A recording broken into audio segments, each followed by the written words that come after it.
నమస్తే, welcome to our Bharat. ఉమ్మడి పాలమూరు జిల్లాలో నిమోనియా అంతకంతకు చాప కింద నీరులా మారుతుందని చెప్పుకోవచ్చు.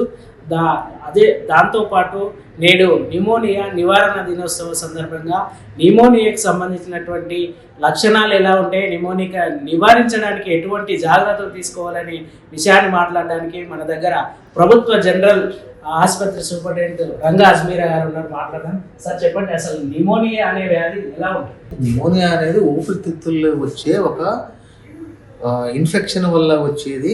ఒక ఊపిరితిత్తుల శ్వాస ప్రక్రియని తగ్గించి, శ్వాస ప్రక్రియ ఆక్సిజన్ శాతాన్ని తగ్గించే ఒక ఇన్ఫెక్షన్ వ్యాధి ఇది. సో ఇది నిమోనియాకి రకరకాల కారణాలు ఉంటాయి. అది చిన్న పిల్లల దగ్గర నుంచి పెద్దవాళ్ళ వరకు అందరిలో వస్తుంది.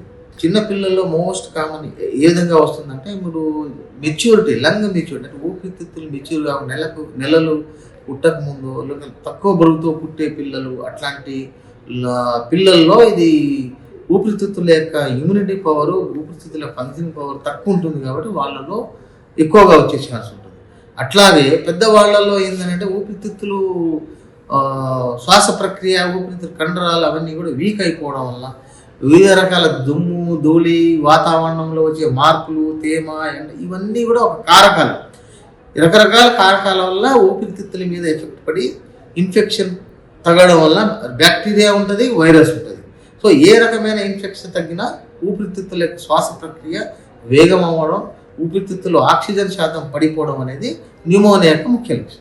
అయితే పాలమూరు జిల్లా అంటేనే లేబర్ జిల్లా, అంటే చాలా వరకు కూడా ఇటువంటి కార్మికులకే ఇటువంటి లక్షణాలు ఉంటాయని చెప్పి అంటుంటారు. అయితే లాస్ట్ ఇయర్కి ఉన్నటువంటి కేసుల తేడా ఎలా ఉంది? ఇప్పుడు ఇయర్ వైజ్ చూసుకుంటే మనకు నెల మన ద్వారా కేసులు వస్తుంటారు. మన ఓపీలలో జనరల్ మెడిసిన్ డిపార్ట్మెంట్ కానీ, జనరల్ క్యాజువాలిటీలో కానీ రకరకాల జ్వరము, జలుబు, దగ్గు, విపరీతమైన ఇట్లాంటి లక్షణాలతో వస్తారు. ఫస్ట్ పేషెంట్ శ్వాస ఆడడం లేదు, శ్వాస తీసుకోవడం ఇబ్బంది అవుతుంది, ఇట్లాంటి కారణాలు. దీనికి అస్తమా కూడా ఒక కారణం. అస్తమా పేషెంట్లో కూడా ఇట్లాంటి లక్షణాలు ఉంటాయి. కాకపోతే అస్తమా అనేది ఏంటంటే టెంపరీగా ఉంటుంది, దానికి మెడిసిన్ తీసుకుంటే ఇది. నిమోనియా అనేది అట్లా కాదు, ఇది కోర్సు ఇన్ఫెక్షన్ ఉండడం వల్ల సివియర్ జ్వరం రావడం, శ్వాస ప్రక్రియ వేగవంతం అయిపోవడం, శాచురేషన్ ఆక్సిజన్ శాతం పడిపోవడం. సో ఇవన్నీ కూడా కొన్నిసార్లు రక్తం తెమ్మలో రక్తంతో కడిగిన దగ్గు అట్లా రావడం, ఇవన్నీ లక్షణాలు ఉంటాయి న్యూమోనియాలో. సో దీనికి మనం నెల ఇప్పుడు సీజన్లుగా మనం చూసుకుంటే మన దగ్గర ఇప్పుడు జనవరి నుంచి ఈ మంత్ అక్టోబర్ దాకా మనం లెక్కలు చూసుకుంటే, పోయిన సంవత్సరం జనవరిలో 39 మందికి నిమోనియా ట్రీట్మెంట్ చేస్తే ఈ సంవత్సరం మనం 6 చేసాం. ఫిబ్రవరిలో 23 మందికి చేస్తే ఈ 25లో 24 మందికి చేసాం. మార్చిలో 31 మందికి 24లో చేస్తే 2025లో 14 మందికి చేసాం.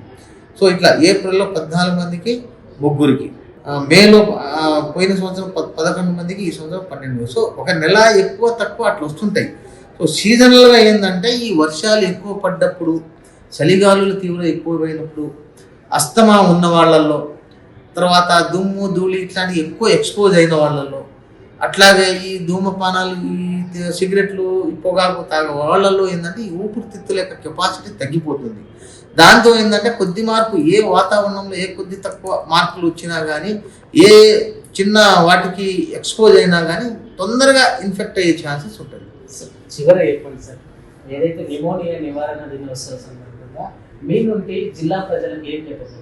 ఈ నిమోనియా దినోత్సవాన్ని సందర్భంగా మేము అందరికీ, మహబూబ్నగర్ జిల్లా ప్రజలకు నేను చేసే ఒక సూచన ఏమిటంటే, చిన్న పిల్లల దగ్గర నుంచి పెద్దవాళ్ళందరికీ ఎప్పుడైనా సడన్గా మామూలు జలుబు చేసినా, జ్వరం వచ్చినా దాన్ని వెంటనే డాక్టర్లను సంప్రదించి, శ్వాసకోశలో ఏవైనా ఇబ్బందులు వచ్చినా వెంటనే డాక్టర్లను సంప్రదించి, అది ఎందుకు మామూలుగా వచ్చిందా లేకపోతే ఏమైనా నిమోనియా దారితీసే లక్షణాలు ఉన్నాయా అనేది తెలుసుకొని తగిన చికిత్స చేసుకుంటే మనకు ఏ విధమైన ప్రమాదం ఉండదు.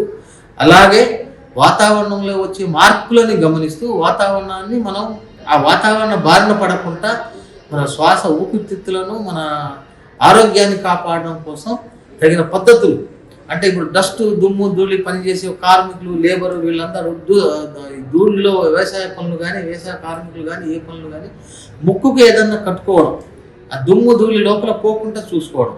అట్లాగే చలిగాలున్నప్పుడు చలిగాలి తీవ్రత లోపల పోకుండా చూసుకోవడం ద్వారా మనం మ్యాక్సిమం ఇట్లాంటి బారిన పడకుండా తప్పించుకోవచ్చు. సో నేను చేసే సూచన ఏంటంటే మనకి ఏ అయితే కారకాలు ఉన్నాయో ఆ కారకాలని మనకు దూరంగా పెట్టుకోవడం ఒకటే మనకు ఉత్తమమైన మార్గం.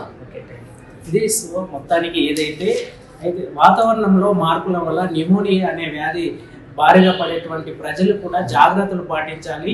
అయితే మొత్తానికి కూడా ఏదైనా శ్వాసకు సంబంధించిన వ్యాధి ఉన్నప్పటికీ కూడా ఎప్పటికప్పుడు వైద్యులను ఆశ్రయించి అక్కడ ఉన్నటువంటి వారికి చికిత్స చేసుకోవాలని వారు తెలిపినటువంటి పరిస్థితి కనబడుతుంది. ఇది ఇక్కడ తాజా పరిస్థితి. అభినవ్ భారత్, చంద్రు, మహబూబ్ నగర్.